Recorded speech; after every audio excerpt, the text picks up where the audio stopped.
কারা?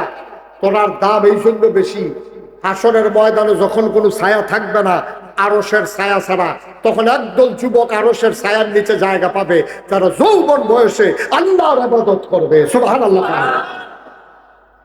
তোরার ইবাদত আর বুড়ে বেড়ার ইবাদত এক ইবাদত না। তোরার ইবাদত বুড়ে বেড়ার ইবাদত এক ইবাদত না। তোর ইবাদত পারফেক্ট, কারণ বুড়ে বেড়ার কমলা বাতাস মারিছে এটাও খবর নাই বেড়া, ঠিক নি রে? দিছে কাশ, সেগুল দিয়ে ফাঁস।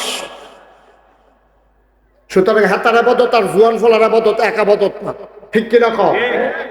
আমি যে কইস্তা আপনার তারা মনে করে আবাদত মানে হলো হুদা নামাজ রোজা না, তোমার যে বুটটা এটাও তোমার আবাদত, ঠিক নিও? তোমার বুটটা তোমার কাছে আবাদত। আচ্ছা যদি কও যে হুজুর বুট আবার আবাদত হয় কেমনে, ওখান বুঝাইয়া কইলে তো বুঝবা। বুট করে ফুরা আবাদত, অন্য আবাদের চাইতে আরো সেরা আবাদত। তুমি জানো তে চুরি করে, এমন একটা সুরেরে তুমি জান্ডা হুন্ডা মেম্বর বানাইছো, তখন তে যদি গম চুরি করে, তে যদি 100 গোনা পায়, তোমার বুডের কারণে যেতে মেম্বর হইছে, তুমি সাধারণত তো ওখানে গড় হইতা থাকা নর্মালি তুমি তার 100 গোনা হইলে তুমি যে 50টা পাইবে এটা বুঝে ধরে নিও। তারে গোনার লাইন করে দিছে কারা? আমার বুডে। আমি বুট দিছে দেখে তো মেম্বর হইছে, তে মেম্বর হইছে দেখে তো গম চুরি করতে পারছে, ঠিক নিও? কথা বলা ঠিক নেই? তাইলে আমার বুডের কারণে তে এমপি হইয়া, আমার বুডের কারণে তে মন্ত্রী হইয়া যদি দেশের ভিতরে দুর্নীতি করে, অন্যায় করে, অবিচার করে, তাইলে মনে রাখবা আমার গুনাহ কইরা আমার বুডের কারণে তে গুনাহ করলে এই গুনার ভাগ আমিও পাইলাম, ঠিক কিনা কও? সহজ হিসাব। আমরা তারা এটা আবাদত মনে করে না। আমরা তারা জাল বুট দেন যে কত বড় গুনাহ এটা তো মনে করে, অহন বুঝাইয়া করে বুঝা লাগবে। শোনা হানিফ ভাই, আপনার নাম কি? মমতাজ মিয়া। আমরা হানিফ ভাইয়ের আপনার নাম মমতাজ মিয়া। এবার মনে করে হানিফ ভাই হুজুর না, মনে করে সাধারণ মানুষ। এবার জাল ভোট দিতে গেছে, এবার আর জাল ভোট দিতে গেছে, কার ভোট দিতে গেছে? করিমের, তার বাবার নাম হলো রহিম। এবার যখন জিজ্ঞেস আপনার নাম কি, এবার করিম। বাপের নাম কি? রহিম। এখন এবার বাবার নাম কিতা কইছে? মমতাজ মিয়া। এবার নিজের মুখে মমতাজ মিয়ার জায়গা কিতা কইছে? রহিম কইছে।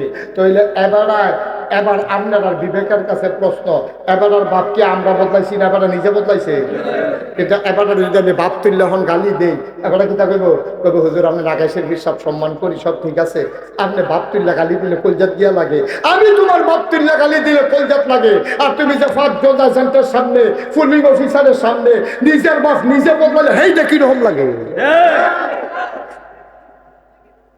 কি তোমার বাপের নাম কি মমতাজ মিয়া? তুমি কই যাইছো করিম মিয়া?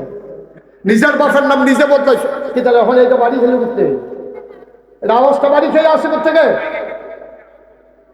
তো ভালো করছো। আমারও যাওয়ানোর টাইম হয়েছে, আরো ঘুরাও। তুমি একটা ঘুরাই নিয়েছো, ঘুরাইতে থাও। কথাটা বুঝছেন নি আমার? কথা কেন কথা বুঝছেন? কথা হইলো এখন এই ভোটটা আপনার কাছে আমার। 5 জন লোকে দাঁড়াইছে, আপনি খেয়াল করবেন কোন লোকটা নামাজি, কোন লোকটা চুরি করে না, কোন লোকটা ডাহাতি করে না, কোন লোকটা ক্ষমতা পাইয়া কথায় কথায় মানুষের মামলা দেয় না, কোন লোকটা হামলা করে না, কোন লোকটা নির্যাতন করে না, কোন লোকটা আপনার রাস্তার গম খায় না, কোন লোকটা টিন আইসে টিন বেচ চালায় না, কোন লোকটা টেহা বস্তাত বইরে সেটা তেহি বস্তাত ঘুমায় না, কোন লোক হগির নিবাড়ির লিখে বিস্কুট আইসে, হ্যাঁ বিস্কুট আমরা তারা খাইয়া বইয়া রয়েছে, ঠিক কিনা? রাস্তা কি দেশ রয়েছিল গজবে ধরছে, হুদুদি মনে করছো? হুদুদি ধরছে তারে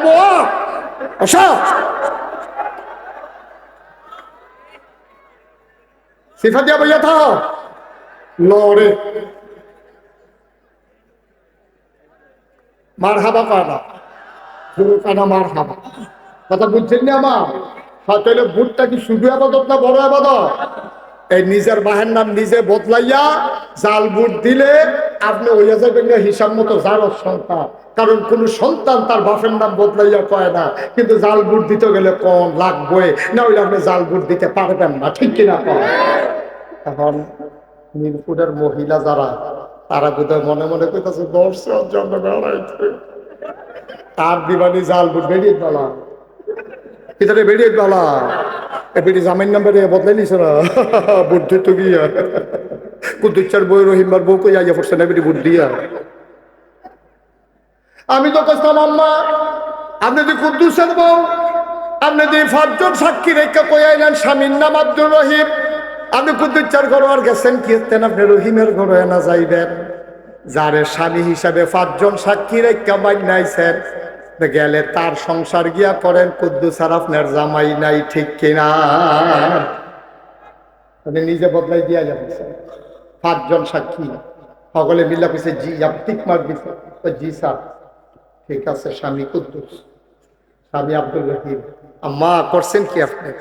মন্ত্রী হইলে আরেক বেড়া হইব, এমপি হইলে আরেক বেড়া হইব, চেয়ারম্যান হইলে আরেক বেড়া হইব, মেম্বার হইলে আরেক বেড়া হইব। আমি কেটে আমার বাহার নাম বদলাইতাম, আমি কেটে আমার জামাই বদলাইতাম। আহল ফতার আছে, আমরা আমরা আহল ফতার আছে রে, আমরা মরি না কেন? আমরা বংশ বলে মানুষ, আমরা পীর সাহেব, লাট সাহেব, ভুইয়া চৌধুরী, সরকার, খনকার, ফেসকার, স্বর্ণকার, তোমার বংশ তুইও তুমি খাইবা। নিজের বাপ নিজে বদলে বুদ্ধিটা যাও, আবার সিনা টান টান করে আরো তোমার মতো খাট আজকে এই জন্যই তাছে নিয়া জামাইর নাম বদলাইলেও তোমার কলজা করতো না, আম্মা তোমার কলজা করতো না।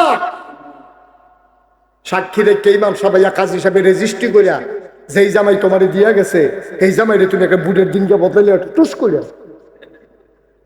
কারবার কি আম্মা? কি শুরু করছি আমরা? এই যে আমরা ফলাফান যে মানুষ হয় না, ওইব কেমনে এবারে জামাই শিকার করে আরেক আছে, আরেকটারে জামাই শিকার করে আরেকটার লোকে বাচ্চা কাচ্চা হইতে আছে, হইছে এই রেজও বেশি।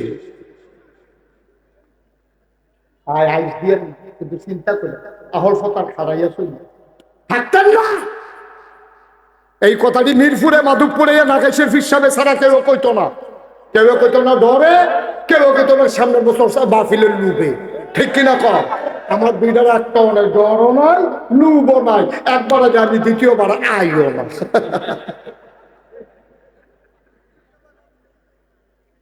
ভাই কুদ্দুর চিন্তা করে চললেন, কুদ্দুর চিন্তা করেছে আপনার আমার মানুষও, আপনার আমার ঘরের মানুষ, আপনার আমার শত্রুরা, কলজাটা ভরা এলাকার মানুষের জন্য আমার মায়া।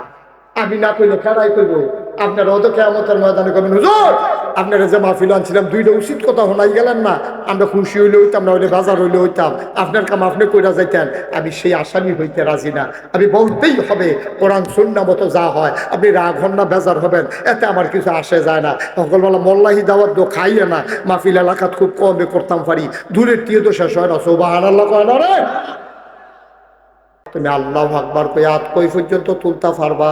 সর্বোচ্চ কানের লতি পর্যন্ত, আর না হইলে কান পর্যন্ত, এর বেশি তোলার দরকার নাই। তুমি যদি কও যত উফরে তুলি ততই দোলাপ। আল্লাহু আকবার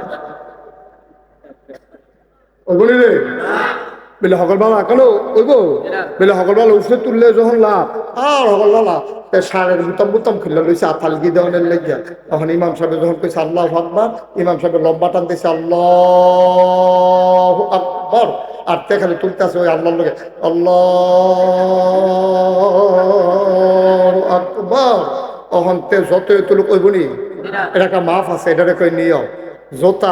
জোতার একটা মাফ আছে, এখন বাটা জুতো ছোটটার যেই দাম বড়টারও সেই দাম। তুমি যদি কেউ সকালবেলা ছোট বড় যখন এক দাম সুইটটা মানুষের লেগে বড় জুতা লই যেতে পারো, তো এইটারে গাও দিয়ে হইতে থাকতে পারবো, কিন্তু ফাও দিয়ে হইতে পারতো। তোমার টিউবওয়েল নষ্ট হয়ে গেছে গা, তোমারে কইছে নাট খাইয়া লাইছে মরছা, এখন এই যে মেইকারে দুইটা নাট তোমার তো কইছে দিয়া বদলাইয়া লইয়াইয়েন। এবারে বাজারও গেছে, হার্ডওয়ারের দোকানে গিয়ে কয় নাট দে, কয় কয় ইঞ্চি, কয় চাইতাম, কয় সুতি, কয় আনতাম মনে নাই, কয় দাম কিরকম, কয় শব্দ এক দামে, কয় দাম যখন এখন মোটা রেট হক বলতে মোটা চাইয়া না পান্না টিউবওয়েল ঠেলতে আছে, কারবার তো ঘটে না, কারণ মাপ মতো হইছে না, ঠিক কিনা ভাই? এটারে কই নিয়ম, সুন্নতের জায়গায় সুন্নত রাখবা, নফলের জায়গায় নফল রাখবা, ফরজের জায়গায় ফরজ রাখবা। টুপি যদি ফার্স্টে দাম হয় ফাও লাগান যাইতো না, জোতা যদি 10,000 টাকা দাম হয় মাথাত লই আড়ন যাইতো না, ঠিক কিনা? যত যত দামি হোক থাকবো ভাও, টুপি যত কম দামি হোক থাকবো মাথা, নফল নফলের জায়গা থাকবো, সুন্নতের জায়গা সুন্নত থাকবো। সারা জীবনের নফল মিলাইল একটা ফরজ আব্বা বানাইতে পারবা না, ঠিক কিনা? তাহলে মোডানাদের জায়গা চিকন্নার যেমন হইতো না, চিকন্নদের জায়গা দাবেক দেখা মোডানা টাইনা লাগান যাইতো না। তাইলে ভাই সাহেব সুন্নত দিয়া নফল ডাক্য না, নফল দিয়া ফরজ ডাক্য না, সারা জীবনের নফল মিলাইও একটা ফরজ বানাইতে পারতা না। শরম নিয়ে আছে তুমি, লজ্জা শরম তো থাকুন লাগবো তো। আপনি ফেসাব করবেন কখন? এখন তালগান শুরু করছেন, কীর্তন লাগবে পেশাবখানা গিয়া টয়লেটের ভিতরে ঢুকিয়া, এরপর আপনি যেহেতু বয়স্ক মানুষ শরীর কাফে, আপনি পেশাব করতেন গেলে লুঙ্গিতে সিধা পড়ার ভয় আছে, আপনি তাইলে টয়লেটে ঢুকবেন, আপনি পেশাবখানা খোলা জায়গা আপনি পেশাব করবেন না, যেহেতু আপনি ডরান যে আমার তো শরীর কাফে লুঙ্গিত নিয়ে পড়ে যায়, তাইলে আপনি ভিতরে গিয়ে ঢুকিয়া প্রয়োজনে খুব দাম বেশি হইল, আপনার বাইরের মানুষ দেখলো না, মানুষ আপনি আপনিও লজ্জা পাবেন না, যে দেখলো সেও লজ্জা পাবে না। কিন্তু আমরা কোনো কিছুই বুঝি না, আমরা যা মন নাই ধরে তাই করি। তাহলে ঘুমেতে উঠতে সেটা খেয়াল করেন কইলাম, আমরা ঘুমাইতে যাওয়া পর্যন্ত মোটামুটি একটা রুটিন আজকে দেওয়া যাব। আবার যদি আগামী বছর আয়াম তুমি দাওয়াত দিলে না, এটা কথার কথা আর কি, যদি দেয় আর কি। হ্যাঁ, আমরা দেশও খেয়াল করে চাইও, ইমাম সাহেব তো আর চাইতে পারতো না, আপনারা চাইয়েন, এবারে তো চাইলে ওয়ালে না চাইতে পারবো কেন, এবারে ধর মুসল্লি চাইতে পারতো না, আপনারা একটু খেয়াল করে চাইয়েন। আমরা দেশে যখন পয়সামি আল্লাহ লিমান হামিদা, অনেকে দেখবেন মাথার ভিতরে আলকি দিয়া আবার নিচের দিকে সাজদার জায়গায় বিশেষ করে একলা একলা, ঠিক কিনা? আল্লাহ পায় না। আচ্ছা, আমি যদি না দেখি আল্লাহ, আর তুমি যদি না দেখো, তোমার দেখার ক্ষমতা নাই, তখন তুমি কেমনে নামাজ পড়বা? এমন ভাবে তুমি নামাজ পড়বা, তুমি না তোমার আল্লাহরে দেখো না, কিন্তু তোমার আল্লাহ তোমারে দেখতেছে।